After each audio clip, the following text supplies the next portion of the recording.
In 3, 2, 1. The Final Fantasy Wiki Podcast is brought to you by the Pete Parsons Classic Auto Show.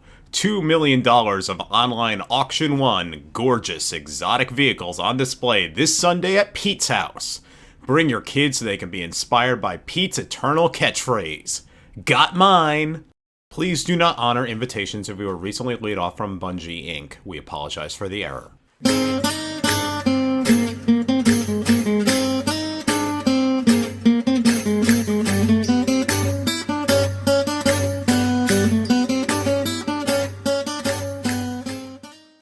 Okay, so welcome to the Final Fantasy Wiki Podcast. I'm your host, BlueHighwind, and joining me this month is...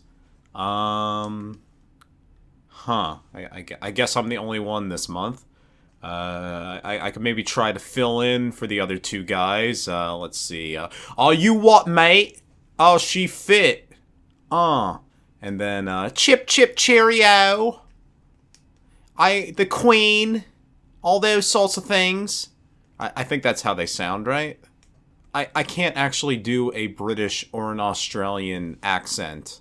They all kind of turn into the same thing, one way or the other.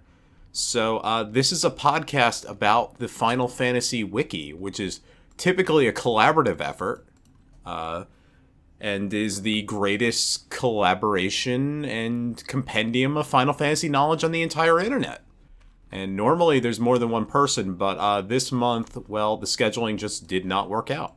I have been on vacation the last 2 weeks in a far-off fantasy land called Alaska. I was in Australia last year. No, this time it was Alaska. I took a train cross-country, which is a very interesting experience, somewhat magical experience. You get to meet a lot of cool people doing that. It is expensive, but I recommend you should do it at least once. And then went on a cruise across the islands. The inner passage of Alaska. So by the time I got back, it was like Tuesday, and I was way too tired to record and had a cold that I'm just getting over now. So it's now Saturday. We have to get something out because this is a monthly podcast about Final Fantasy news and other assorted things. So, I guess it's just me. I have to do this right now because I have things I need to do today. So let's get this done, and then I will edit it in the evening, and then it will be posted. And that is how podcasts are made, ladies and gentlemen. That is how it's done. That's the whole backlog and history of it.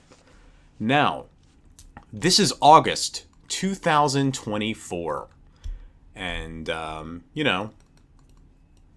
who's to say what that means in terms of the greater span of history or whatever? I can only report what I have for you. And I guess we're going to start with the Final Fantasy news. Final Fantasy news, Final Fantasy news, Final Fantasy news. We are workshopping the various sound clips here at the show. So first of all, this happened early in August on the 2nd. A website called romhacking.net has shut down. And this is deeply unfortunate for many reasons, primarily being that this is the best and most complete compendium of fan-created homebrew titles, utility. Translations is another big thing. This is often the only way you're able to get translations of certain video games. There are a long history of Final Fantasy ROM hacks, going all the way back to the original Final Fantasy V translation back in the 90s. Which was the first way you were able to play Final Fantasy V in English. There are a lot of very good Final Fantasy VI and Final Fantasy Tactics ROM hacks specifically.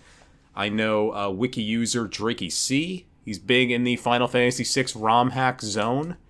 And it's just unfortunate to see such a pillar of video game history, effectively, just erased all at once. Largely because of internal discussions, is what it seems to be. Another rival website was somewhat abusive, and there was all sorts of internal drama.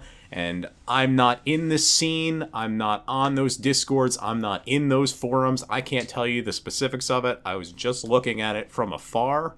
I have not downloaded all that much from romhacking.net myself. I mean, you know, you always think like one day you're going to play a Pokemon ROM hack because there's so many good ones out there, but, you know, the time never comes along somehow. And, you know, it's just sad to see it go, especially considering, you know, one of the big realizations I think everyone's had in 2024 is the ephemeral and deeply temporary nature of everything we do online is. That, like, just one day, some shitty shit can happen, and then suddenly one of the main things you've used your entire life can just become completely unusable. And suddenly, what we've built all our infrastructure for discourse and existence around can just become hijacked by, say, I don't know, a lunatic Trump billionaire who builds shitty cars and got his website banned from Brazil today. You know, that sort of thing. Or maybe, let's say, you run a website called finalfantasy.fandom.com, and you are increasingly terrified that the website owner that stores all your history and in some ways is now the legal owner of much of your teen years could one day just suddenly go out of business or realize, fuck, the ad market's not all that good anymore. Let's just shut it all down. Let's burn it the hell down. In similar notes, Game Informer completely shut the hell down. I don't know if we talked about that last month. I think that was an early August thing, but that magazine, that website, burnt to a crisp. Just one day, GameStop, not GameSpot, but GameStop, the retail store that somehow still exists. CEO is a Trump guy. A lot of meme stocks around that company. Just one day they're like, you know what? We don't feel like doing this anymore. And that was it. Game Informer, just gone. And, you know, the Internet Wayback Machine at least saved some of those articles, but who's to say how consistent that's going to be? There is currently something of a mass war on piracy websites the last week or so. A lot of anime sites have been shut down, film piracy sites have been shut down. Now, I'm not saying that yours truly may have used those various materials. I'm not saying that I didn't use those various materials, but, you know, it's disturbing to see it all go away because there's always been this sort of assumption online that, yeah, capitalism is what makes this go, but there's a sort of flexibility to capitalism. You could sort of opt in and out if you needed to. Like, let's say my family members may possibly have gone on this cruise with me with an entire computer full of terabytes and terabytes of film. I'm not saying I did that. And I'm not saying that he did that either. And I'm not naming names here, but I am deeply impressed by, you know, the younger generation's, let's say, resourcefulness in terms of online hacking and that sort of thing. It's kind of depressing to imagine that could all just be gone. And in terms of video games, and in terms of even Final Fantasy games, we need these sorts of gray areas in order for this history to continue. And in some ways, even the white areas can't be relied upon. Because just one day, somebody in a business suite somewhere could start doing the math and start thinking, this isn't cool to me anymore. I'm just not going to do this. And I'm done. So, yeah, that's kind of a grim note, but let's talk about some more positive things. In better news, this was announced also on the 2nd. China has approved the importation of several new video games. These are Marvel Rivals. That's got weird mouthfeel. Marvel Rivals. Dynasty Warriors. I think that's the newest Dynasty Warriors that's coming out. Rainbow Six. I'm not sure which Rainbow Six. I didn't read this tweet all that well.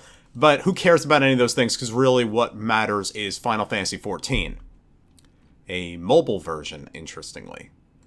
I think the full version of Final Fantasy XIV is also coming out because they did a big...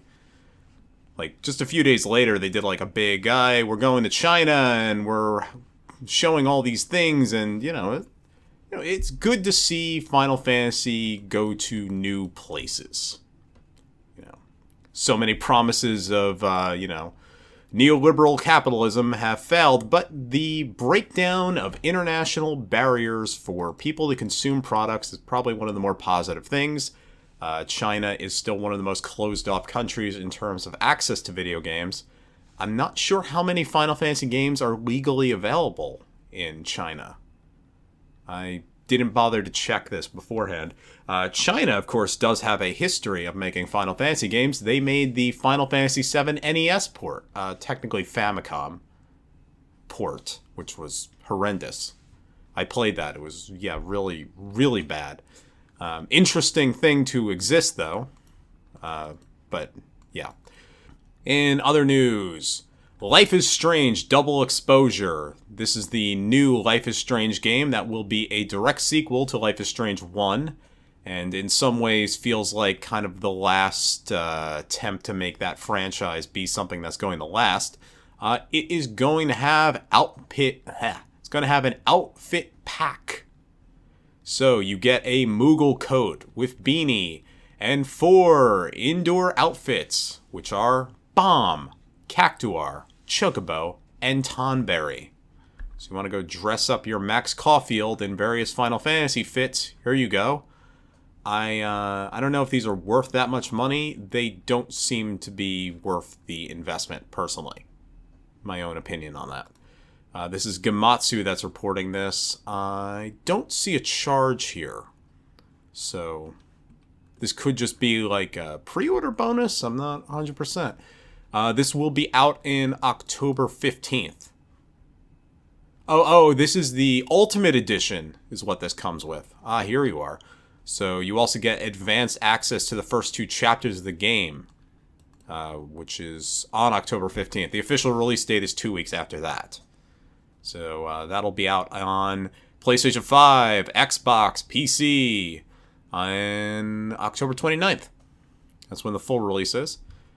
I still think Max looks weird. She does not look like how I remember her in this. But, I hope this game's good. I thought Life is Strange 1 was really cool. I thought Life is Strange 2 got too depressing for me. And then kind of never really played any of those other ones. Don't Nod still makes cool games, but they are not making this stuff. This is a new studio that took over the franchise at some point. Alright, so let's take it down again, because we got depressing news again. So this is Sheena Bayer, the voice actress from Final Fantasy XIV's newest DLC for Woklamat. The cat girl. The cat princess girl. She tweeted out not good things. I'll just quote her directly here. So this was, not to cry baby my own woes, but in the last month I've had misgendering, death/rape threats, doxing attempts, threats against my family, etc. in every post all across Twitch, YouTube, Reddit, all because I voiced a Final Fantasy character and my industry has been dead silent. And then a shrugging emoji. This is not good. There is no reason for any of this shit, and I think everyone knows this by now. So, obviously, I think if you're listening to this, you're probably not the person to go and post death threats to a voice actress or any actor for any reason, or really send a death threat to anybody, because I imagine that you're smarter than this. There's no reason to fucking do this. Like, just in all seriousness. Like, this is one of the things that just makes, like, it... Sometimes I wonder how long any of this is going to last. And sorry if I've been down this episode the last 15 minutes or so, but like, you kind of think like, is video games going to matter as a pillar of culture if people are this shitty as a matter of course? And it's happened for so long now that it's not just like Gamergate fuckery that's just going to come and go. This is just it. This is what the gaming culture is. And it's like, how do you get rid of it? Why is it so core to the thing? Why can't people just not be fucking horrible? And I know what the answer is. In this case, it's gender politics and the last throes of that particular bit of shittiness right before the election, which hopefully goes a particular way, and the side of people who are dog shit about people just wanting to live their lives according to the gender they prefer. Yeah, like, fuck you. As simple as that. Fuck off. If you are listening to this and are on that particular side of things, yeah, you could go fuck yourself. I'm the only one here right now. But no one else who's ever been on this podcast is going to have any other opinion on this. I've had people come along on the Discord being like, I just have some questions about gender stuff. And it's like, oh, here we go. All right. I'm going to play along for the next literally 2 seconds before you finally take your mask off, and there you go, banned. That's it. That's it. Like, you can't be tolerant about any of this. There's no coolness about it. It's not funny.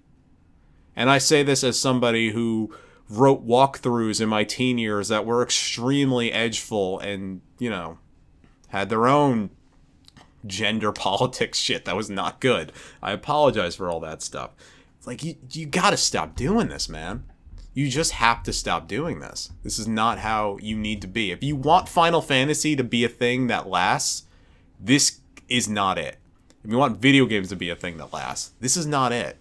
Because at a certain point, people are just gonna be like, well, I don't fucking need to do that. I'm a creative person. There's a million other fields out there. I don't need to be fucking in this. And then you're left with just your dull ass fucking, alright, my macho male video games. Like, that's a dead zone too. That in of itself will lead you to a very limited cultural output, and it just gets boring. Like, if video games can only be what you imagine them to be when you were 23, it's like, dude, no. No one wants everything to last the way it needs to have lasted since one way. Like, that's just not interesting. At a certain point, you'll just stop playing. At a certain point, other people will stop playing. And then that's it. That's the end of everything. So yeah, I've decided to go and make this one actress's online troubles into an existential threat to the entire industry, but I don't think I'm too far out of line here.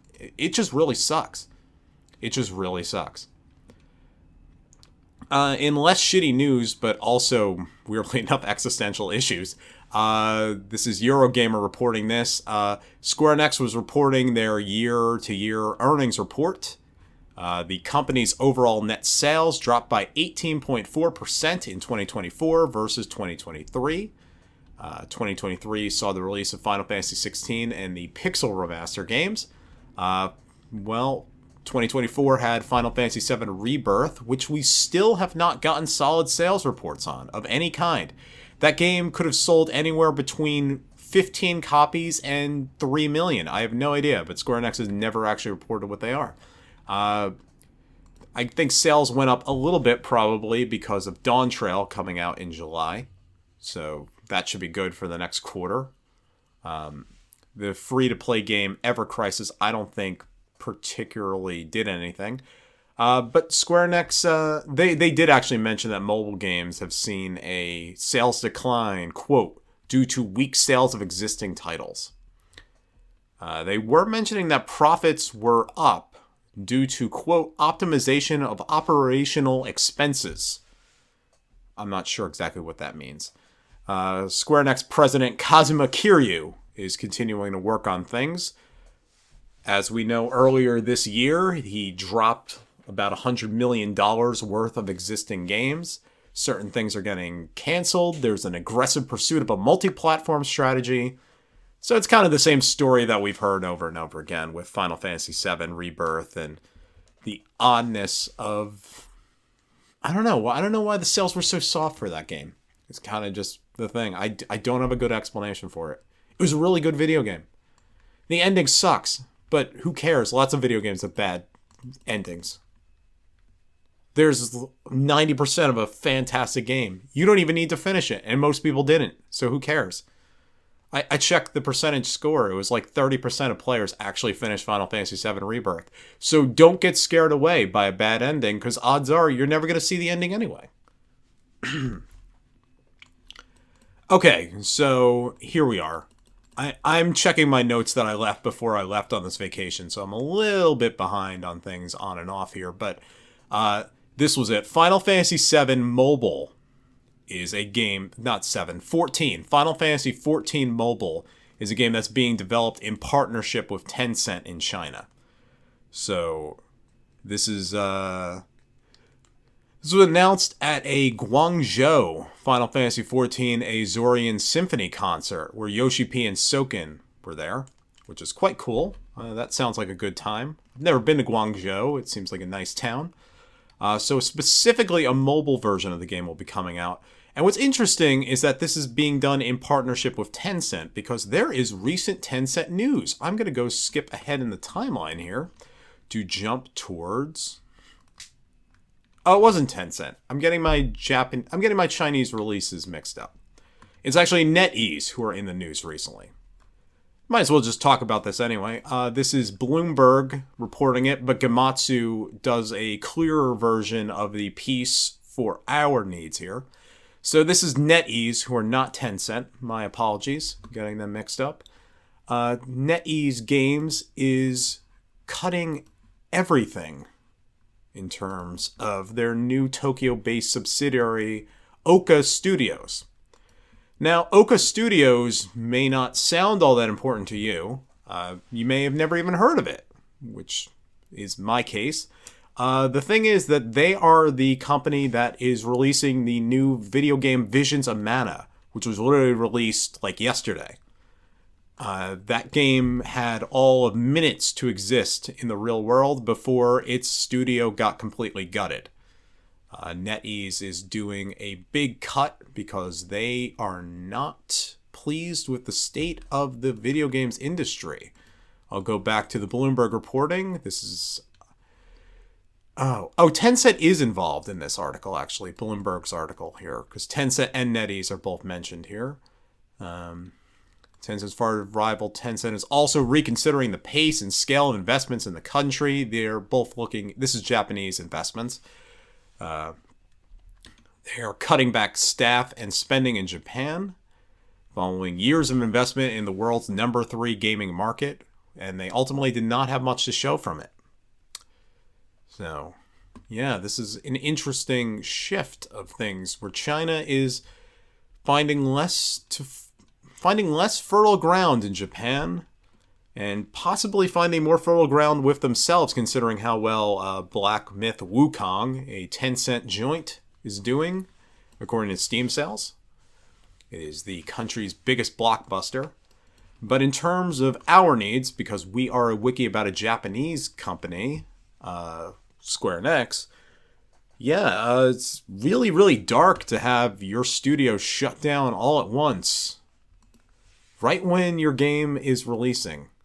I'm not a Mana guy. Mana is only tangentially related to, overall Final Fantasy things, but it is a big Square Enix release, and things have felt a little weird with Square Enix this last year. It's kind of felt like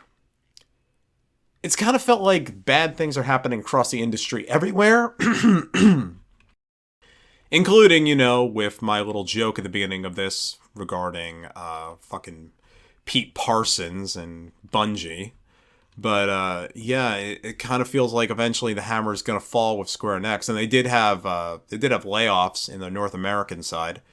It is much easier to lay people off in North America than it is in Japan, fortunately. Fortunately or unfortunately, it just says that American labor law fucking sucks and has places to go. But it's overall weird stuff to report. I guess basically, for our purposes, really just Square Enix is like, all right, we're done with that one Chinese company. We'll work with this other Chinese company. Friendship ended with Tencent. Friendship begins with NetEase. Or, wait, no. Backwards. Reverse it. Okay. Speaking of things shutting down, Final Fantasy Brave Exvius will close. This is the global version of this game. It has lasted for 8 years and will be closing down if you are outside of Japan on October 30th. Halloween Eve, as a matter of fact. So, spooky. Woo! I'm not a Final Fantasy Brave Exvius person. I'm honestly surprised it's lasted as long as it has. This is a game that once had a crossover Ariana Grande and Katy Perry. But that era is ending. So with its international version closing down, I imagine the domestic version in Japan will also be closing in the near future. And that's kind of it. I'm not sure how many big Final Fantasy mobile games are left. There's The First Soldier or Ever Crisis. My apologies. Easy to get those two mixed up. I think there was a tactics version of this game as well. Or maybe Brave Exvius is the tactics version. I don't feel like looking it up because I personally have a lot of disrespect for these kinds of games. I do feel bad for you if this was your jam and this was your joy for things. As a matter of fact, on Brave Exvius, the premium Lapis currency is already... You can't buy it as of this time recording. Like, literally, Silicon Era posted this article, and that very day, they stopped allowing sales. So, they are sunsetting this thing fast. And while we're talking about sunsetting, Foam Stars. Remember Foam Stars? One of the more unfortunate, not even free-to-play, but multiplayer shooter products. There have been a lot of very unfortunate multiplayer shooter products, games as a service sorts of things, including one Conquered, which already feels like a game dead on arrival. Foam Stars kind of felt dead on arrival as well. That is going free-to-play on October 4th. So I guess I could give Foam Stars a try if I care. I don't think I do. I'm probably not going to play that game. So that's another big Square Enix miss for the year 2024. Unfortunate. All right, let's talk about good things. It's been a downer for too long. So, Final Fantasy 1 through 6 Remaster. It's coming as a collection. Will launch in October 8th in North America and Europe and PlayStation 4 and Switch. Interestingly, PlayStation 4 is what this tweet says. Not 5, 4. And this is your Switch version. So you can get this whole thing as one big collection, and it comes with stickers. That's it. 12 memorable Final Fantasy character stickers, which are just sprites. Pre-order now. Let's see what the price is on that thing. I'm going to click on the link here and find out. Where is a price here? I want a price. I want to know how much money I can spend on this thing. It is $75. That is too expensive. That is way too expensive. I mean, this is the collection anniversary edition, so I'm imagining the regular version of the game will be much cheaper, but damn. That's a lot for games that are all 30 years old at this point. Yeah. Not worth it for stickers, I can say that much. $75, Jesus Christ. Alright, well, Square Enix has to make back his money somehow. Alright. Final Fantasy 16. That's a game that people like. Not me, particularly. Sorry to report. But there was a Deliverance trailer dropped. The PC release that we've all been waiting for. It's coming. And they announced it. I'm trying to see, do we have a release date just yet? I mean, technically, they announced Final Fantasy 16 on PC when they did their very first announced trailer. Back in, 2019 by accident. PC release date. Let's see if there is one. November 24th, 2024. Seems to be the release date for that. So, wait. Now I'm seeing September 17th. Where the hell's the release date? Come on. Come on, give me clarity here. The Verge is reporting now. Final Fantasy 16 launches on PC in September. The game will arrive on Steam and the Epic Games Store on September 17th. And there is a demo that you can play. I'm assuming this will also eventually come with the DLC. If you haven't played Final Fantasy 16 yet because you don't have a PlayStation 5, this is your time to shine. Alright. I can say I don't like Final Fantasy 16, but it's perfectly okay as an experience. It's not that long. If you're looking for something to play that's action-packed and don't particularly want to play, let's say, a Souls-like, this is a good one. So, let's see. So, Yoshida has an interview on Eurogamer. I'm just going to go see if there's any cool bits here. Oh, here's an interesting bit. He started playing Ultima Online. That's cool. That's an old game to be talking about. That just tells you how old Yoshida is.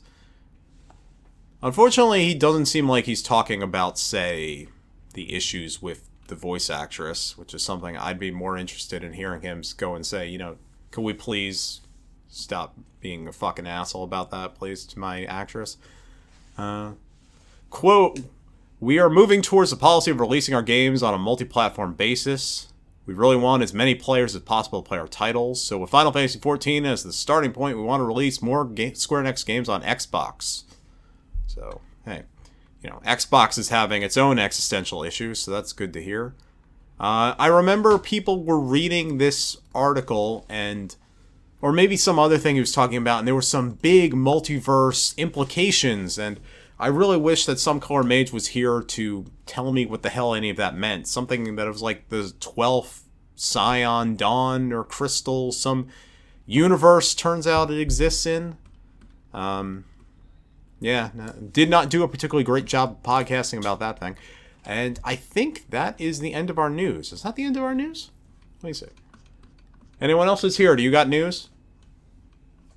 Voice in my head, do you have news? Demon on my shoulder, news. Anyone got news? No, this is all the news we got.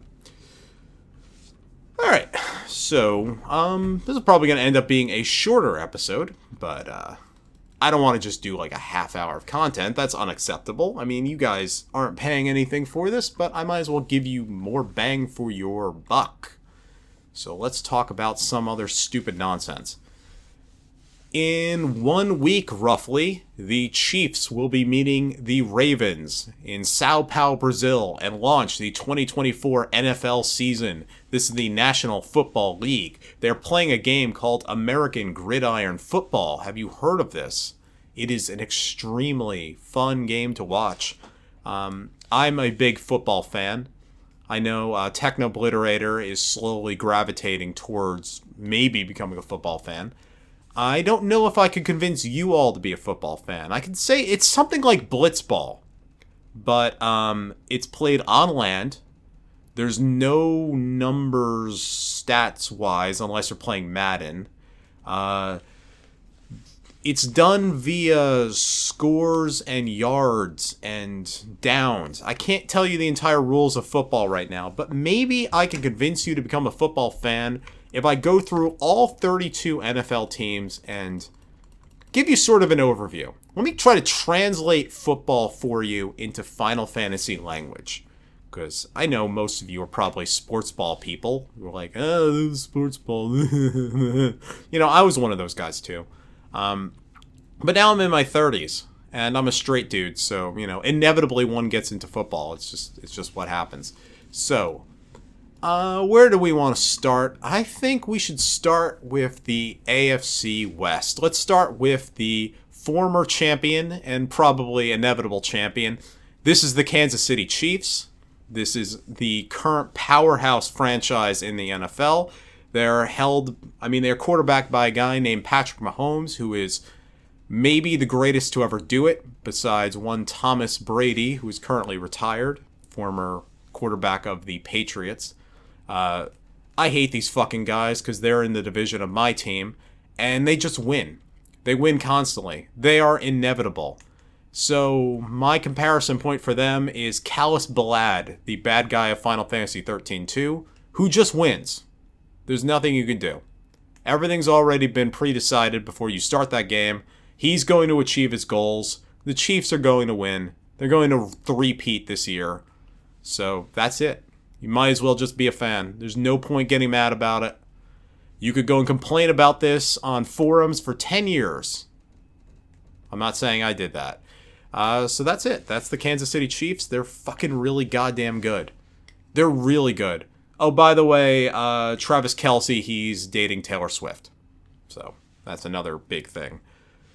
Let's move on to another team in that division. That is the Las Vegas Raiders. Formerly the Oakland Raiders. They recently moved the last few years.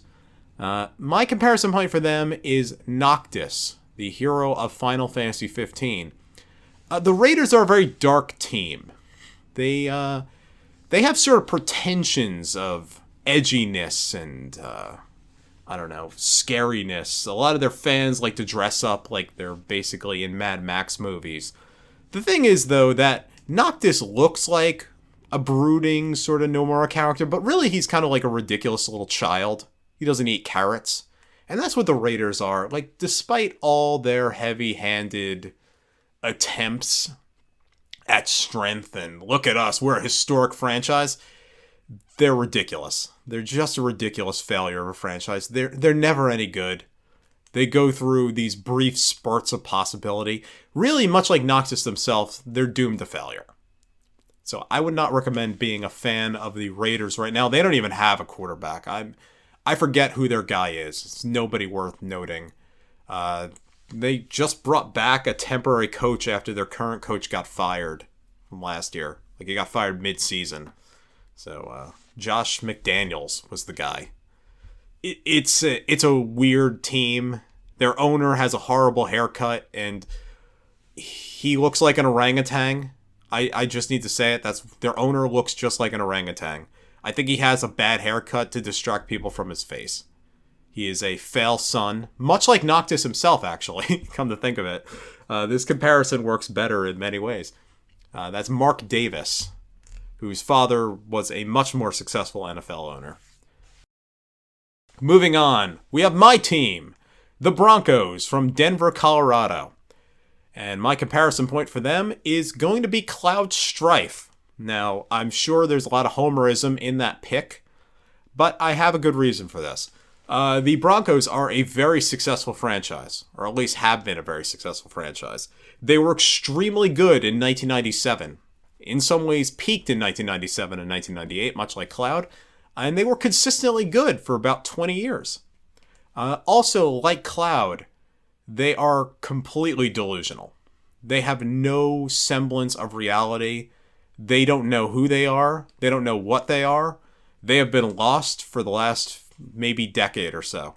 It is depressing being a Broncos fan these last few years. They had a extremely unfortunate move in trading for what was going to be a Hall of Fame quarterback, what everyone thought would be a Hall of Fame quarterback, and Russell Wilson. Instead, that led to extreme headaches and senses of deep dissociation.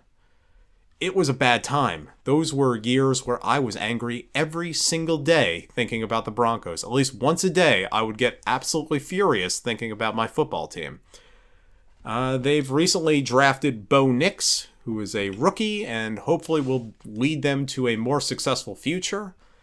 But in some ways, despite all the hope around everything, and one hopes that the newest reinvention will save things, much like Rebirth, the future could be very much clouded. The Broncos are projected to have about 5 wins this year. I would not recommend being a fan of them right now. I'm going to see them twice this year. That tells you that I'm deeply diseased. I'm stuck with Final Fantasy VII for the rest of my life. I am stuck with Broncos for the rest of my life. Moving on, we have the Los Angeles Chargers, formerly the San Diego Chargers. NFL teams move quite a bit. The Chargers are a team that are very easy to forget actually exist. They have a very good quarterback, but they never really come together. As a matter of fact, this is almost core to the Chargers' identity. For the last 20 years, they've had a great quarterback, but have accomplished all of dick with it. And so looking at that, I've decided my comparison point for them is Seymour Guado from Final Fantasy X, who was an annoying fool, who sucked, who died, who came back, And this is as the Chargers have done, where they've gone from Phillip Rivers, their former quarterback, and picked up a new quarterback whose name is currently escaping me. It doesn't particularly matter what that kid's name is because he's just never going to be any good. Even in Resurrection, they're still terrible. They will never be the guy. That's kind of core to the Chargers thing. It's like, you see Seymour, according to Final Fantasy tropes, this is the guy who comes in, steals the main villain role, and becomes the guy. But that doesn't happen in Final Fantasy X, because Seymour sucks. He sucks that much. And the Chargers, they just suck. They're just a team that does not work. And they're probably going to be okay this year, but they're never going to be good.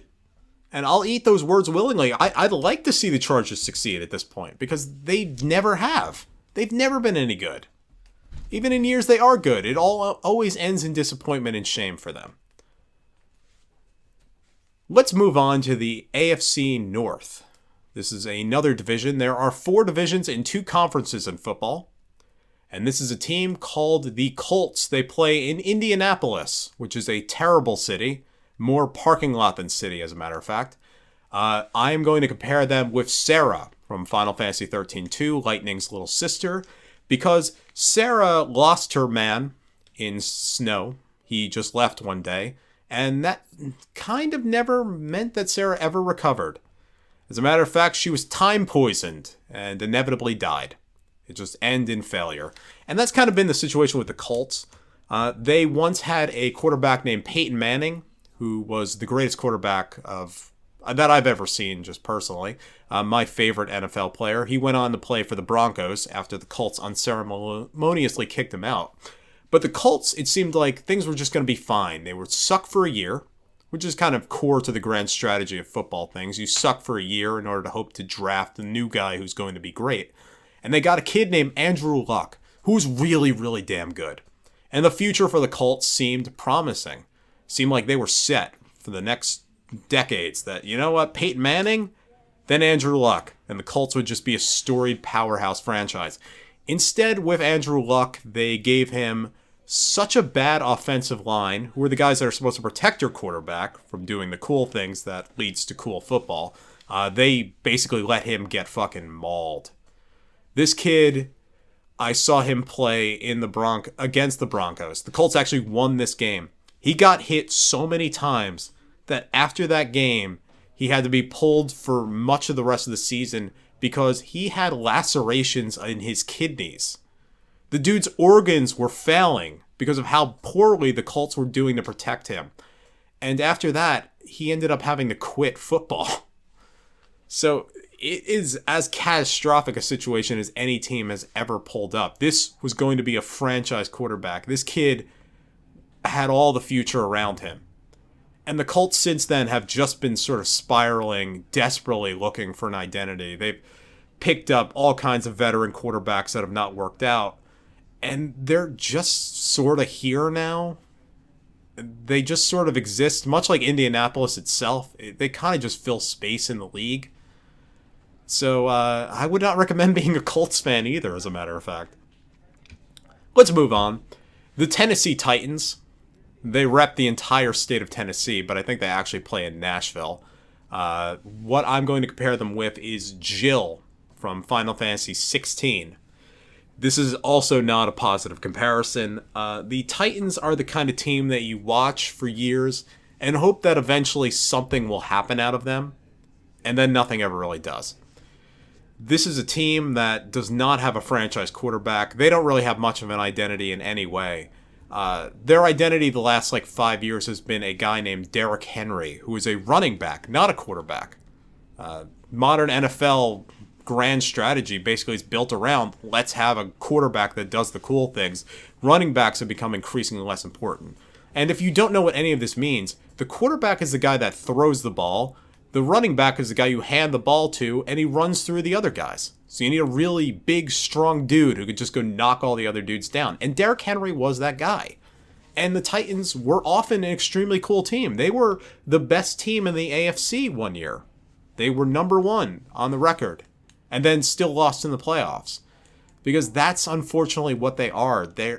they're just sort of here. That's one of the dark things I could say about a lot of NFL teams, is that they're just sort of here. You know? You can become fans, you can love them. There are big Jill fans. I don't know why they're Jill fans. People love them. I mean, the Titans have a very pretty uniform, and Jill is a pretty girl. I could see that. But that's it. So I wouldn't recommend being a Titans fan right now either. Let's move on to Houston and their team, the Texans. Texans seem to claim the entire state of Texas, even though they are by far the less popular team versus the Cowboys. They are formerly of Tennessee, interestingly, and used to be called... No, sorry, I have that backwards. The Texans used to play in Texas, and they used to be the Houston team called the Oilers. Then they moved to Tennessee, and then Houston got a brand new team called the Texans. Now, the Texans, for the last 20 years, roughly, of their existence, haven't really done all that much. Haven't been all that impressive of a team. But, as of last year, they picked up a new quarterback, and now are one of the hotter teams out there. There's a ton of hope for these guys. Like, if I were to become an NFL fan right now, I would become a Texans fan. Just thinking at who they are. They picked up a kid named C.J. Stroud as their quarterback, who was drafted second overall, which means there was a lot of hope around him. But people didn't seem to think that C.J. Stroud would be like a dominant quarterback in this league. He didn't have the hope that, say, Andrew Luck had around him. But, damn, this kid's really good. And the Texans are a really good team. They have built all sorts of weapons around them. They got a really good coach in D'Amico Ryans. So my pick for the Texans is Clive Rosefield, the star of Final Fantasy XVI, because he's the new hotness. The Texans are the new hotness. And maybe the Texans will disappoint like Final Fantasy XVI did. Who knows? I hope that they beat the Chiefs, but we all know how it's really going to go. The Chiefs are just going to win. And now to wrap up the AFC... Sorry, I called it the North. It's actually the AFC South. It's very... very confusing because there are teams as far north as Indianapolis in them, but no, they're the South. The next division is the North. So to wrap this up... Oh wait, did I wrap this up? Sorry. Colts, Titans, or... Jaguars. The Jaguars are in the South. These is the Jacksonville Jaguars. A city I can't really explain why it has an NFL team. Jacksonville's not all that important in terms of American anything. And the Jaguars are not very important in terms of NFL anything. So my pick for them is Amaranth from Final Fantasy IX, because they're just there. Why is Amaranth there in Final Fantasy IX? Not really sure. He's just there. Why are the Jaguars? They're just there. This is a team that's consistently terrible, but also a team that consistently, gets an exciting young quarterback and you think might be good, but then never are. So, yeah. Jaguars. Jaguars are not it. Don't become a Jaguar fan. You won't make friends being a Jaguar fan because there aren't all that many Jaguar fans. The Jaguars are so unimpressive and Jacksonville is such a nothing of a city that this team has, a consistent deal to play one game a year in London. They only play 16 games in America. They have to, by law or something. I think their owner is trying, or maybe has given up, but still might be pushing to eventually become the London Jaguars. And maybe they'll be something. Then they'll be the Jaguars. The Jaguars. The Jags. But, no. No, don't become a Jaguars fan. Now let's move on to actually the AFC North. My apologies. And talk about the Cincinnati Bengals. My pick for the Bengals is Red 13 because he kind of looks like the Bengals color. Not all these teams have very good Final Fantasy comparisons, as it turns out. I can't really make a better metaphor than that, as a matter of fact. I can say the Bengals are a very good team. They have a very good quarterback, and he's kind of one problem with him is that he took a picture of Trump recently, but, Joe Burrow. He is a good, exciting quarterback. He looks a lot like the guy that plays Pennywise, Skarsgård. He looks exactly like that guy. It's scary how much they look alike. He was hurt all of last year, so that made the Bengals sort of irrelevant. That's the shitty thing about football is you could build a really good team and have all these hopes for the next season, and then one guy gets hurt, and that's it. That's it. The season's just over at that point, and that sucks. And, the Bengals are a young, exciting team, but traditionally they've been sort of a preposterous team. I kind of can't believe in the Bengals, much like I don't believe in Red 13's voice in Rebirth.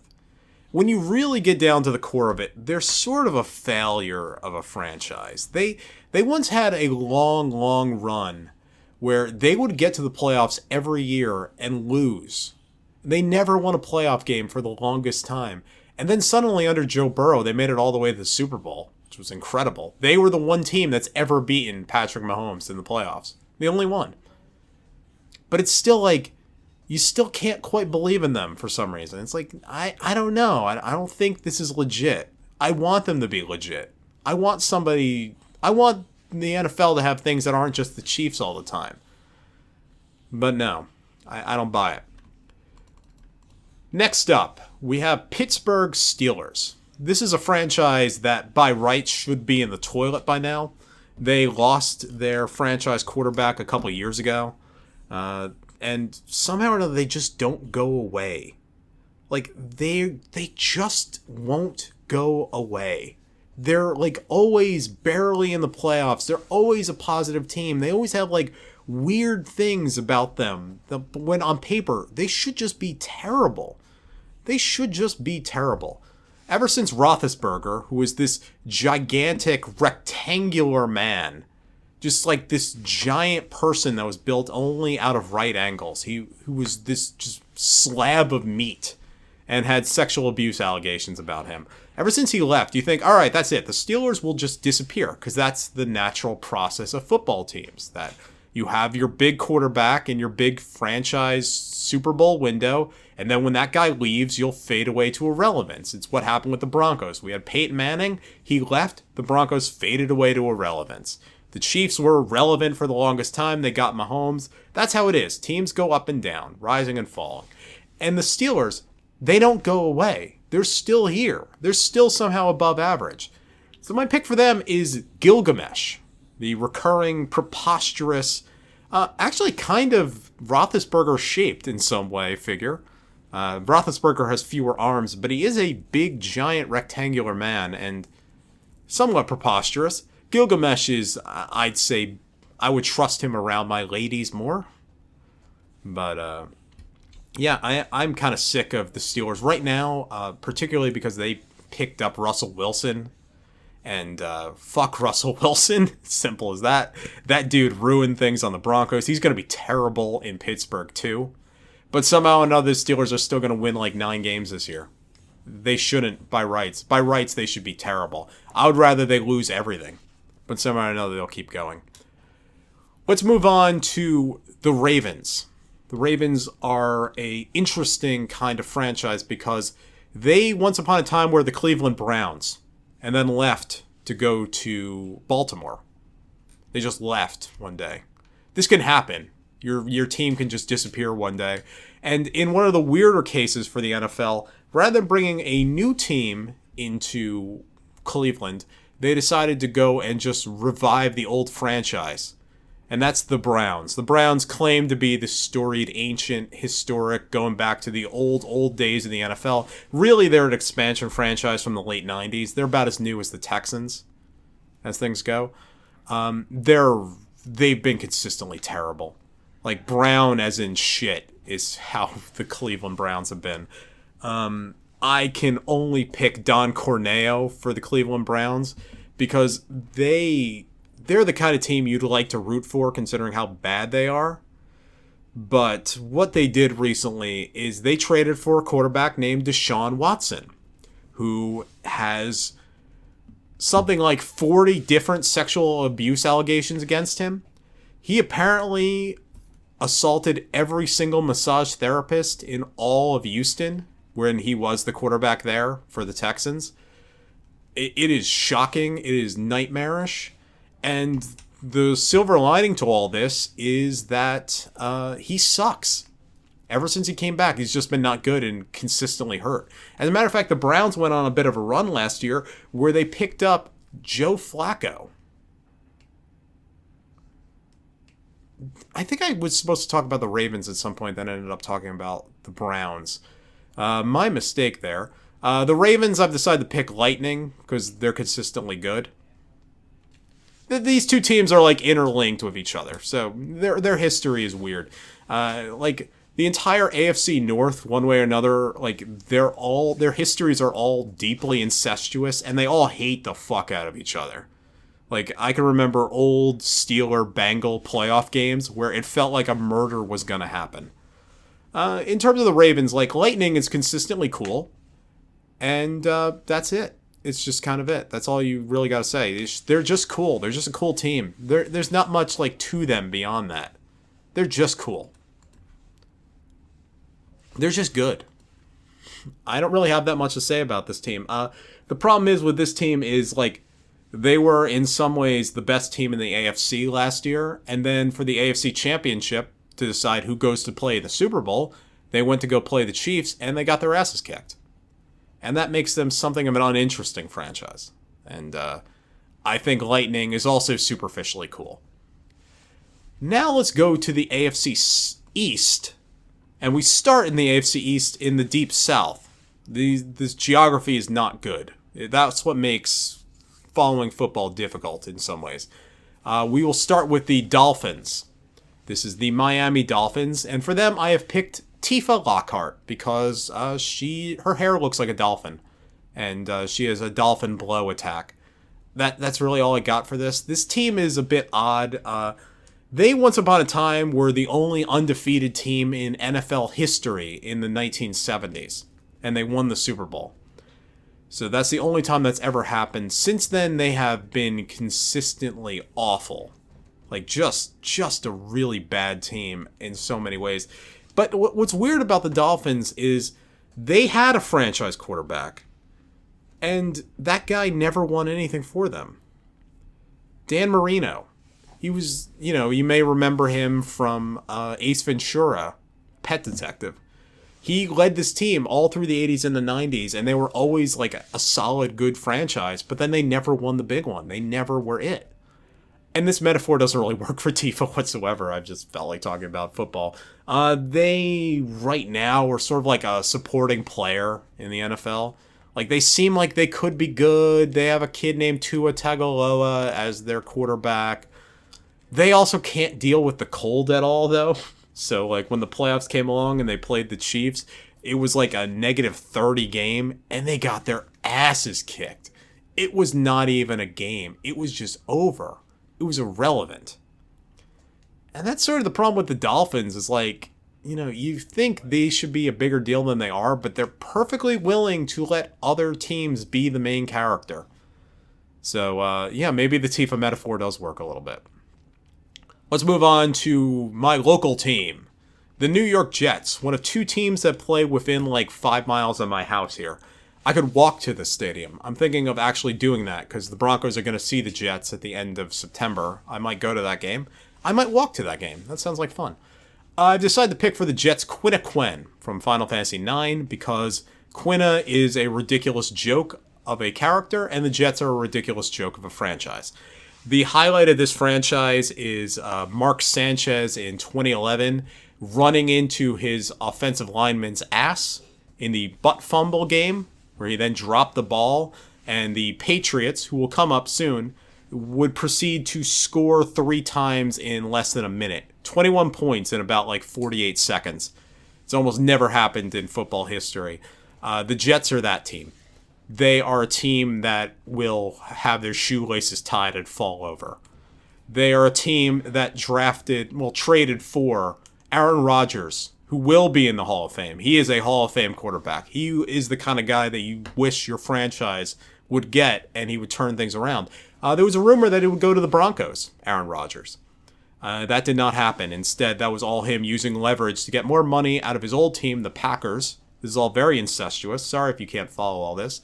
Then he went to go play for the Jets. There was a whole season of triumph and talk, and here we go. This is the fucking guy. Things are going to happen. And then he proceeded to tear his Achilles in, like, the third play. And that was it. That was the start of the season. That was the end of the season. So that's the Jets for you. They're a team I almost admire because you will never, ever get better comedy out of any team other than the Jets. They're hysterical. So that's all I got for you on that. I almost would recommend being a Jets fan if you want to suffer and suffer respectfully, because it'll never not be boring. There's always something happening. I remember a few years ago, their quarterback, right before the season started, he got his jaw broken by a teammate, because he refused to pay that teammate something about going to, like, a kid's camp for football. There was some off-season beef that led to that guy getting his freaking shin broken. They had a kid named Zach Wilson, who they drafted, who was going to be their exciting new quarterback, who was terrible. And then for like 30 seconds, there was another kid named Mike White, who was fantastic in one game, who was unbelievable. Mike White fever was going on. Just long enough for Mike White to turn back into a pumpkin and cease to matter. That's the Jets. The Jets just do this. They are just there for comedy. That's what they're there for. And if they succeed, if they win a Super Bowl this year, I will eat my shoes. I will eat my Broncos sneakers. I will do it. I'll boil them and I'll eat them. I promise you. That's on the air. Let's move on to Buffalo, the Bills. This is a team that should be quite good. They were built to be the big rival to the Chiefs, which is why I picked Cypher from Final Fantasy VIII, who, on paper, should be equal to Squall. He should be the guy that these two guys should be fighting forever, and it should be a rivalry that's legendary. Instead, Cypher's just kind of a loser and is inconsistent and doesn't really accomplish anything, and Squall is the guy that people remember. And the Bills are that to the Chiefs. The Bills should be the second best team in the AFC. They have a really good quarterback. They're a team I'd almost recommend being a fan of, except they've lost many of their best players over this offseason. Josh Allen is the quarterback, by the way. Josh Allen, he is damn good. Like, he's one of the most exciting players in the NFL. The only problem is that a guy named Patrick Mahomes exists, so no one's going to remember Josh Allen in 10 years. You'll just remember Mahomes. Like, if this was going to be like a Peyton Manning, Tom Brady level rivalry, and it just never really happened. The Bills are a great franchise in terms of, like, fun. Like, I've been to one of their games. There's a great energy in that stadium. Their fight song's really fun. It's, I think you make me want to shout, throw my hands up and shout, come on now. That's a great song to sing. It's a fun time. I'd almost recommend being a fan of them, but you have to have measured expectations. This is not a team that's going to do it. They will not be a sorceress's knight. They will fail. Also, O.J. Simpson used to play for this team, by the way. Just FYI. Let's wrap up the AFC here with the New England Patriots. The terrifying nightmare. The great villain of yesteryear. So for them, I've picked Sephiroth. The Patriots have not mattered whatsoever since Tom Brady left. They suck now. They completely suck now. They had a coach named Bill Belichick who was this terrifying dark wizard of a man. He's also gone now. They're a spent force. They just don't matter anymore. Don't become a Patriots fan. No one will respect you because everyone still hates them from all their championships. It's not really worth discussing. And that wraps up the AFC. That is half the NFL. That's 16 teams. We now have another 16 to go. There are 32 teams in this league, so I hope you've been taking notes. So next up, we have the Dallas Cowboys. This is the big, in some ways, most prominent team in the NFL for some reason. I don't really know why, because they have not been good since the 90s. They're hilarious in terms of when they get to the playoffs, they will always fail, and they will always fail in hysterical fashion. It is artful how they fail.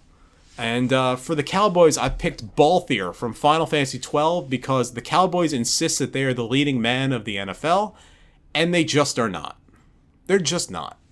The Cowboys are annoying. They annoy me deeply because considering how much focus they get as a team when they don't matter that much. Dak Prescott is probably going to leave after this year. He's their quarterback. He's been there for a good 8 years now. He's never accomplished anything. He's like on the borderline of just good enough, which is a very annoying place for a quarterback to be. I can't recommend in any way being a Cowboys fan. But if you want to annoy everyone you know in your life, no matter where you go, you could be a Cowboys fan. And there will be sickos like you somewhere, wherever you go. Let's move on to Philadelphia. This is the Eagles. They are a team that lost to the Chiefs 2 years ago. They also defeated Tom Brady in the Super Bowl. So they have a very interesting history as a team. I've decided to pick for them Boko, the Chocobo. Why? Because they're a bird team, and Boko's a bird. I can't really come up with any character that has an arc anything like what the Eagles have had, where they were a bad team. They picked up a quarterback named Carson Wentz, who then fell apart and went nowhere. Then they randomly lucked into a guy named Nick Foles, who won them a Super Bowl. They completely collapsed, then rebuilt themselves, made it all the way to the Super Bowl, and now have collapsed again. There's no arc to this team. They're not a character. They're a line graph shooting in random directions. They might be good this year. They might be terrible. I have no way of knowing. They're just all over the place. Anyway, let's talk about the other local team from me. This is the New York Giants. They play in the same stadium as the Jets, but they are the big brother of these two teams. They're more like the Yankees to the Jets Mets, if baseball metaphors matter to you. Maybe one day I'll do a Final Fantasy baseball primer, but if this doesn't make any sense to you, then I don't think that's going to make any sense to you either. For the Giants, I've decided to pick Steiner from Final Fantasy IX because the Giants have an obnoxious conservatism to it. They're clunky. They're stodgy. They're owned by a family called the Maras that bought this team back in the 20s. And Rooney Mara actually is involved in some way. Actually, no, I think the Maras are the Pittsburgh owners. But the Mara family is some way involved. It's complicated. It's all sort of incestuous. These are like an old barony. The Giants owner is it is the Mara. John Mara owns there we go. John Mara owns the Giants. I just wanted to be 100% sure on that. But they're like an old barony. And they have this sort of pretension in themselves that they're like the old school, look at us, we're the high class, we're the old money team. And it's like, they're fucking full of it. They're a buffoon team. Like, they used to have a kid named Eli Manning, who was their quarterback, who actually led them to a couple Super Bowl wins, which is inexplicable, because the team was never all that good. Much like Steiner himself. Like, Steiner's a joke character, but ends up in some way or another lucking into Vivi, so ends up being one of the better characters in that game, because you can do magic sword stuff. That's fun. And that's what the Giants are. They're sort of obnoxiously old school. The media around the Giants is maybe one of the most annoying in the league, by the way, if you're thinking of becoming a Giants fan. The radio here, because I get to hear it locally, they're such assholes. The Giants had this super cool wide receiver who caught a pass with his fingers once, RGB. I want to fix this. I'll cut this. OBJ, that was his name. Not RG3. RG3 is a different guy. There's a lot of three-name abbreviations to memorize on football. OBJ. So this guy was like one of the most exciting wide receivers in the football. And wide receivers are the guy that catches balls. The quarterback throws the ball, wide receivers catch the ball. Simple as that. He had this amazing catch with one hand, like diving into the end zone. It was a miracle catch. Like one of the most iconic football moments. So he should be one of the coolest guys out there. Instead, the media just endlessly trashed this guy because he would slap like exercise equipment, and he went on a boat once, and people were so mad about him being on that boat. And it's as ridiculous as it sounds. You don't need to know anything more about the boat story. People are just mad about him being on this fucking boat. And that's the Giants. They're an obnoxious organization, and they're not good right now. They've been stuck with this loser quarterback for like 5 years who will never be any good. They've been looking for their VV. They're not going to find their VV. So let's talk about the Washington Commanders. And for them, I have picked Sid Highwind. The Washington Commanders used to have another name called the Washington, which I cannot say on the air because it is a slur. And the Commanders have a deep, unfortunate racial history. They were the last major sports team, I think, in all of North America to integrate. They were the last team to not allow black players to play on them. And that was in the 1960s. The Kennedy administration had to step in and start telling them, you gotta fucking play black players. What are you people doing? They were also instrumental in segregating the NFL, because you may not know this, but in the 1920s, there were no these rules. These rules didn't exist yet. That happened in the 30s.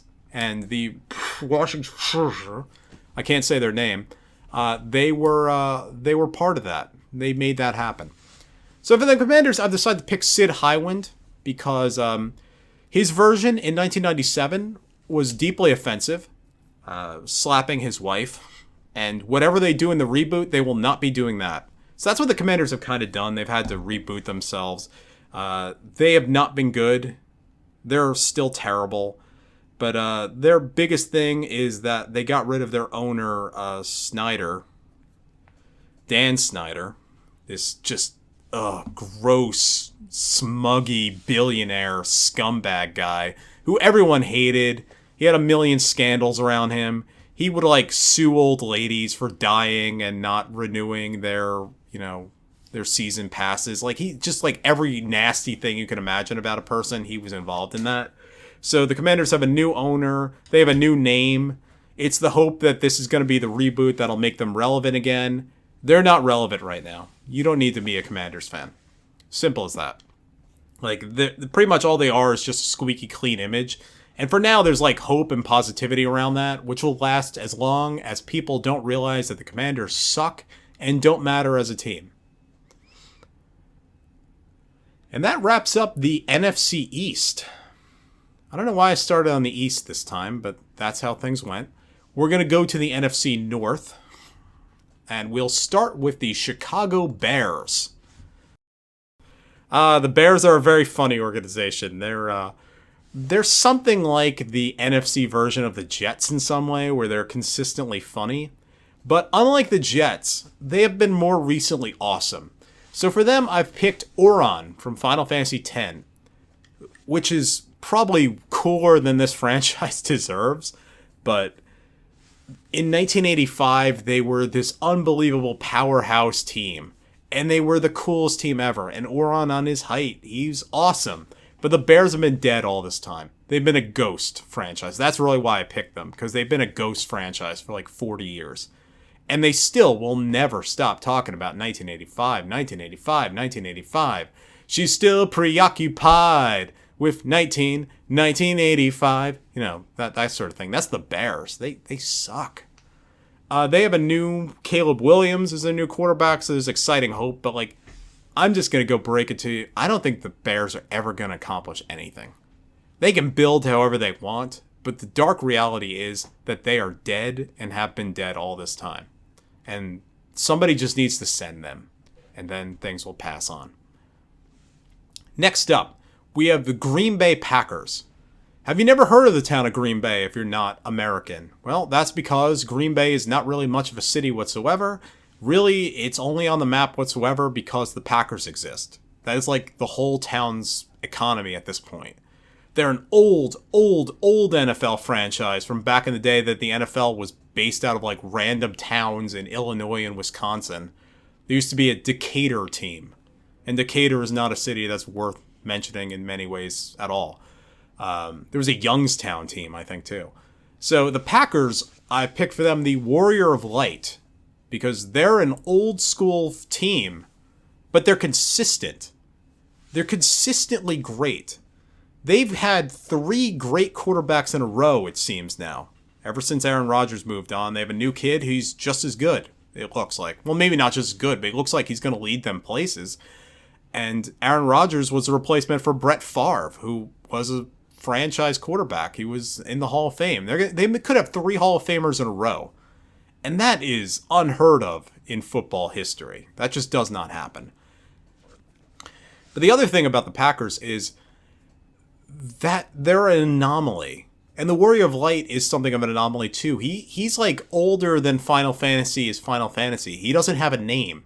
He shouldn't exist. He's like an asterisk. And that's what the Packers are. They don't even really have an owner. It's one of the weird things about them. They're a publicly owned team. They're like owned by the town. People can buy stock, which doesn't actually count as stock. It's just like, it's a weird kind of scam thing just for revenue. It's like something you can go and put on your wall. I'm a stockholder in the Packers. That's kind of what it is. And that's why I picked the Warrior of Light for them, because I don't really know why he continues to exist, and I can't really explain why the Packers continue to exist. But they'll always be there. They'll always be like on the forefront of Dissidia, and that's the Packers. They could win a Super Bowl this year. They won't because the Chiefs exist, but you know. Next up, the Detroit Lions. Detroit is a city that 20 years ago was a nightmare pit, and still in many ways is a nightmare pit if you go to the wrong places. But Detroit was like a deeply upsetting and depressing city, and has suddenly become like exciting and fun, and people want to move there. Its population grew for the first time. And the Lions are just as much of an old school wreck. They were nightmarishly bad. They did not win a single game in 2008. One of 2 teams in NFL history to never do that. The Browns are the other one to not win a single game in an entire season, because the Browns suck. And the Lions have also sucked traditionally. But for them, I've picked Yuffie, because suddenly they're fun and exciting. They have a good coach. They have a good quarterback. This is a team on the rise. This is a team there's hope around. They are fun and popular. So, yeah, if you want to become a fan of a team, I think the Lions are it. They're one of, like, other than the Texans, in terms of, like, what's a cool team to join right now, it's the Lions. Now let's move on to the Minnesota Vikings. Oh boy, the Vikings. The Vikings are a team that back in the 60s and 70s made it to the Super Bowl like 4 or 5 times and never won once. They're the only team to have gone, I think, that many times. And also been consistently good. Like, they've never had a long run of being a bad team at any point. And they've never won, ever. Like the Bills back in the 90s, they went to the Super Bowl like 4 times in a row and lost all 4 times. Then went straight to the toilet and were irrelevant for 30 years until Josh Allen showed up. The Vikings never let themselves suck. But for them, I picked Garland and Chaos because they're sort of in a never-ending loop of self-destruction. It's always, here's the year, we're going to go figure it out. We got Cousins here as our quarterback. Things are going to be better. We have a great wide receiver. There's always like some Hall of Fame wide receiver somewhere involved in the Vikings, or some other Hall of Fame player. There's like one of the best players ever playing football at that position will somehow be in the Vikings, and the team won't be worth shit. And they'll lose in hilarious fashion, usually with a missed field goal. So yeah, that's kind of what you're signing up for with the Vikings, is that it's a never-ending time loop of hell. And you'll have hope that maybe you'll finally escape that loop, but it's not going to happen. So, I specifically would not be a Vikings fan right now, because they drafted a rookie quarterback, which, you know, is usually a sign that things are going to be exciting for your new year. But he's already hurt. J.J. McCarthy is the rookie quarterback for the Vikings, and he has a torn right meniscus somewhere, I think, in your leg. So that's it. His season's over. They have some loser that was drafted by the Jets as their quarterback this year. It's going to be depressing. You could very easily not watch the Vikings at all. So that wraps up the NFC North. Let's go to the NFC South. We have only 2 more divisions left. We're 3/4 of the way through this. I can get through these next teams actually fairly quickly. This is the Atlanta Falcons and the New Orleans Saints. The Falcons and the Saints, for them, I have picked Biggs and Wedge. Because these two teams are sort of paired at the hip. They're old rivals. And they're almost consistently terrible between the two of them. And really consistently inconsistent is the main thing about them. They've never been the main characters of any NFL season, except for like 2009, when inexplicably the Saints won a Super Bowl via cheating, is what's often considered. They may have cheated their way there, but they still did it, and people were happy for them post-Katrina. And then the Saints went on to go right back into supporting characters in the NFL. That's what the Falcons and the Saints are. They're just supporting characters. They have bright spots. They have interesting histories, sure. There's fun things to say about these teams right now. But they're like weird and inconsistent. Like the Falcons brought in Kirk Cousins from the Vikings and then drafted a rookie quarterback with their first round pick. Like they spent everything they could for quarterbacks. They're redundant at quarterback now. That doesn't make any sense. That's not something you do for building. That's just not how teams work.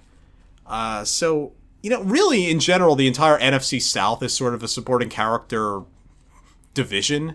It's easily the least important division in football. None of these teams are particularly good or particularly consistently good. And these are teams, some of them have won Super Bowls. They're like, usually they'll all be bad. And the least bad one will go to the playoffs.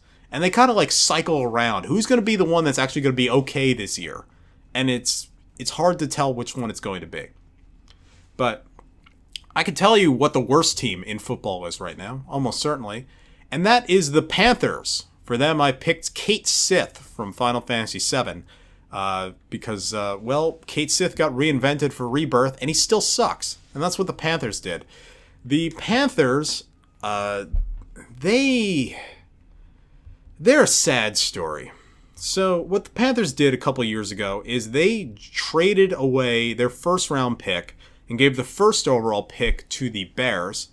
This is them hoping to get their quarterback of the future, a kid named Bryce Young, Bryce Young, who's not any good, as far as I can tell. Or the team's just so bad that he'll never succeed there, which is kind of the same thing as not being any good. Like, quarterbacks very rarely get a second chance that really leads them to be consistent Hall of Fame or franchise guys. It just does not happen like that.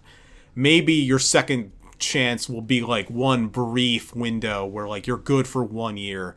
And it's kind of already, we're kind of close enough at this point with Bryce Young to say he's a bust. We're sort of in that place. And Kate Sith, you'd think like with his reinvention, considering how great Yuffie was in 7 Rebirth, that he would be much better as a character. Instead, no. He's one of the more annoying characters in 7 Rebirth. I hate that stupid basketball game you gotta play for him. He's not any fun to play as. I don't care what anyone says otherwise. And the Panthers are a desperately sad team. Now, to finish up the story with the Panthers is that they gave away the first overall pick, and they were the worst team in the NFL last year, which meant that the first overall pick went to the Bears. Which means the Panthers have traded away their future to be the worst team right now. They have no present, they have no future. Don't be a Panthers fan. Jesus Christ. Next up, we have the Buccaneers down in Tampa Bay. This was Tom Brady's retirement team for a little while before he properly retired. For the Buccaneers, I picked Faris from Final Fantasy V because pirates. Sometimes there's a good team that works. Sometimes there's a good character that works. Sometimes there isn't. I don't really have all that much to say about the Buccaneers. They were surprisingly good last year. They're not a terribly interesting team, is kind of my way of putting it. Like, they're just a team that's here. They exist. What could I say about the Buccaneers? I don't know. All right, so Baker Mayfield was the quarterback for the Browns. And he was their rookie quarterback, and he was sort of like, this is the kid that's going to lead a reinvention of this team. The Browns will finally be consistently good. And then things fell apart for him. So then he goes down to Tampa Bay basically to play out like his string as a starting quarterback and then become a second-tier quarterback, which means he'll be a backup guy for the rest of his career. And then inexplicably he was good last year. And the Buccaneers made it all the way to the playoffs. I think they actually won a playoff game. It was unbelievable. But I kind of can't believe in them, and I can't believe in Baker Mayfield either. They're a team that's going to be very easy to forget, I think, this next season. So now we have our last division. This is the NFC West. We've gone all the way around the league, and we end up here. So let's start with by far the least interesting team in this division, and that is the Cardinals. This is the Arizona Cardinals. For them, I have picked Firion from Final Fantasy II, though really I could pick all of Final Fantasy II to represent the Cardinals because they are an ancient team. They're actually older than the NFL itself. They were a team that pre-existed the creation of this organization. They were founded in like 1917 or something. And throughout all that time of existing, and they started in St. Louis before moving like 4 times and ending up in Arizona. Or maybe they even started in Chicago, then moved to St. Louis or something. They bounced around the league. They've been all over the place. They've never mattered. They've never been any good. And that's the thing with Firion, is like, he's a guy you could forget exists, and that's what you can do with the Cardinals. Like, they're just a team you can forget exists. They have a quarterback, but it doesn't matter. You can forget he exists. He's not all that good, I don't think. Yeah, let's move on. Let's talk about the Rams here. So the Rams are the new LA team, and they used to play in St. Louis. No, yes, no, yes, they used to play in St. Louis. I don't know, like, they're a consistently good team. Barrett is a reliable, good guy. I think the reinvention has done them very well. So that's kind of all I got for them. Let's move on to the Seahawks. So, Una. I decided to pick Una for the Seahawks because the Seahawks moved on from Russell Wilson, a man who ruined my life in many ways, since he moved on to the Broncos. The Seahawks won that trade, outrageously won that trade. I mean, it was absurd how much they won that trade. It's unfair how much they managed to get out of that shit. Oh, it's brutal. It's brutal. But, yeah, the Seahawks won that, but then kind of weren't all that good anyway. The thing with the Seahawks is I picked Una because Una's doing fine since Titus left. She's doing good in Final Fantasy X too. She's not flourishing, but she's feeling herself. She's living her independence. You know, this is not the lifestyle I think she's going to want to live the rest of her life, but it's a good moment for her now. And the Seahawks don't have a clear plan for their future. They have, like, some mediocre quarterback that's doing better than average. They don't really have much of a coach right now. They don't really have much players that are much to talk about. But they're doing fine. It's happy times. It's the post-divorce that matters. And, I maybe wouldn't become a Seahawks fan right now, but, they could be a team on the rise again. They were a team that was extremely exciting 10 years ago when Wilson was, big shit.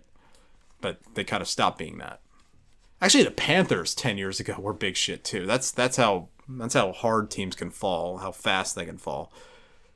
And that leaves me with the 49ers, who I wrote Lightning here, which tells you how poorly planned this was, because Lightning's already a character that's here. So who the hell can I pick?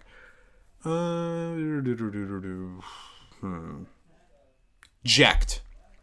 I'm picking Jecht for the 49ers. Because they were the champions of yesteryear. They have been a consistently great team. They were, like, unbelievably awesome in the 90s. Joe Montana. Have you heard of this guy? He's a hell of a dude. The 49ers are, like, one of the old school NFL, NFC titans. They died badly in the last 10 years. It was catastrophic what happened to them after, like, 2013. Their coach left to go work in college. There was severe controversy involving kneeling in their quarterback.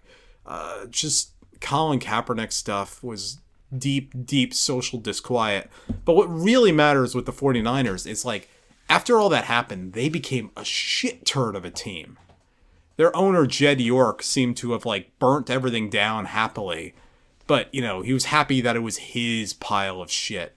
But then somehow or another, they get a great coach. They get a great quarterback. The 49ers went to the Super Bowl last year. They are a kaiju of a team. They have so many great players. They are sin. They are sin. I mean, you look at the guys they have. They have Christian McCaffrey, who they stole from the Panthers. Brandon Ayuk they got. Brock Purdy was this nobody rookie QB that they got. He literally, he was the last guy picked. And he ended up being the only good quarterback in that draft. Deebo Samuel, George Kittle. These are great players. They are a stacked team, top to bottom. And they're still going to lose to the Chiefs when it matters. That's the tragic thing about them. So, I don't know. It's a good time to be a 49ers fan, I guess, considering all the talent they have. But it also almost feels like... it feels unnatural. Like another shoe's going to drop at some point. Like one day their son will show up and kill them and ruin everything. So that's your football preview, translated via Final Fantasy style. If you have any further questions, the podcast is ending, so unfortunately you will not be able to voice them. I've been your host, BlueHighwind. The podcast is Final Fantasy Wiki Podcast, FFWiki Podcast. We talk about the Final Fantasy Wiki and things. Normally there's a plural number of people on these episodes, but in this month it is singular. I don't think I'm going to let that happen again. This is a 1 month thing. I don't really love doing this on my own. So that's that. The podcast music is La Montana de los Jovenes Caballeros off the OCU remix Balance and Ruin soundtrack by XPRTNovice. Thank you for letting us use the music. I hope you were aware that you have been using the music. We've been using your music for the last 2 years. It's about Koltz from Final Fantasy VI, if you're wondering. That's it. I'm going to go to sleep. Thank you.